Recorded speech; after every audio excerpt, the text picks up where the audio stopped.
তো বন্ধুরা দেখতে পাচ্ছ আজকে আমি বানাবো রোল। তো রোলের জন্য এই যে রোলের রুটিগুলো বেলে নিয়েছি এখানে। তো এখানে চাকতা ফ্রিতে বেলা বলে এরকম ছোট ছোট লাগছে, তোমরা চাইলে বড় করে বড় কিছুতেও রুটিগুলো বেলতে পারো। তো এখন কড়াইতে দিয়ে ছাকা হবে। দেখো কড়াইতে দিয়ে রোলের রুটিগুলো ছাকা হচ্ছে। রোলটা অবশ্য মা বানাচ্ছে, কিছুক্ষণ পরে আমি রেডি করব। তো চলো রোলগুলো হালকা হালকা করে এইভাবে ছেঁকে নিতে হবে। তো সব রোলের রুটিগুলো ছেঁকা হলে তোমাদেরকে আবার দেখাচ্ছি। তো দেখো এখানে কড়াইতে তেল দেওয়া হয়ে গেছে, আর তেলটা গরম হলে ভালো করে ডিমটাও দেওয়া হয়ে গেছে। এরপরে রোলের রুটিটা দেওয়া হবে ডিমের ওপরে।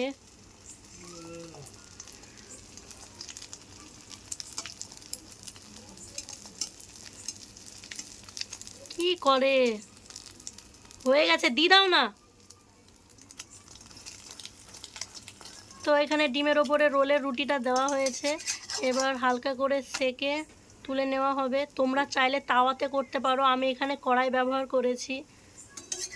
যে যার সুবিধা অনুযায়ী ব্যবহার করতে পারো।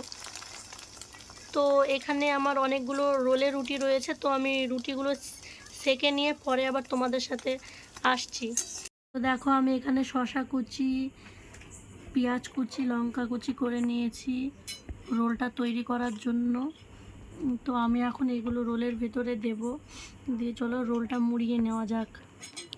তো দেখো এখন শসা, পেঁয়াজ, লঙ্কা কুচি দিয়ে মাখানো হচ্ছে। তো রোলটা এখানে রেডি করা হচ্ছে। তো রোলটা রেডি করে নিচ্ছে আমার মা। তো দেখো এখানে অলরেডি 3টেতে দেওয়া হয়ে গেছে, আর ওই যে ডাবরে থালাতে এখনও রয়েছে, ওগুলোতে পরে করা হবে। তো এবার রোলটাকে মানে মোড়ানো হবে আর কি।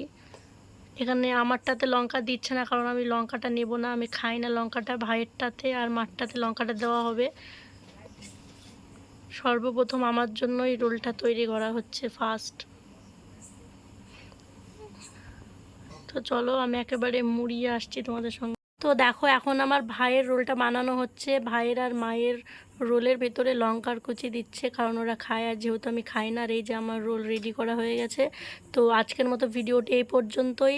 ভালো লাগলে লাইক, কমেন্ট, শেয়ার, আর প্লিজ আমার চ্যানেলটি সাবস্ক্রাইব করে দিও। আবার দেখা হবে নেক্সট কোনো ব্লগে। টাটা সবাইকে।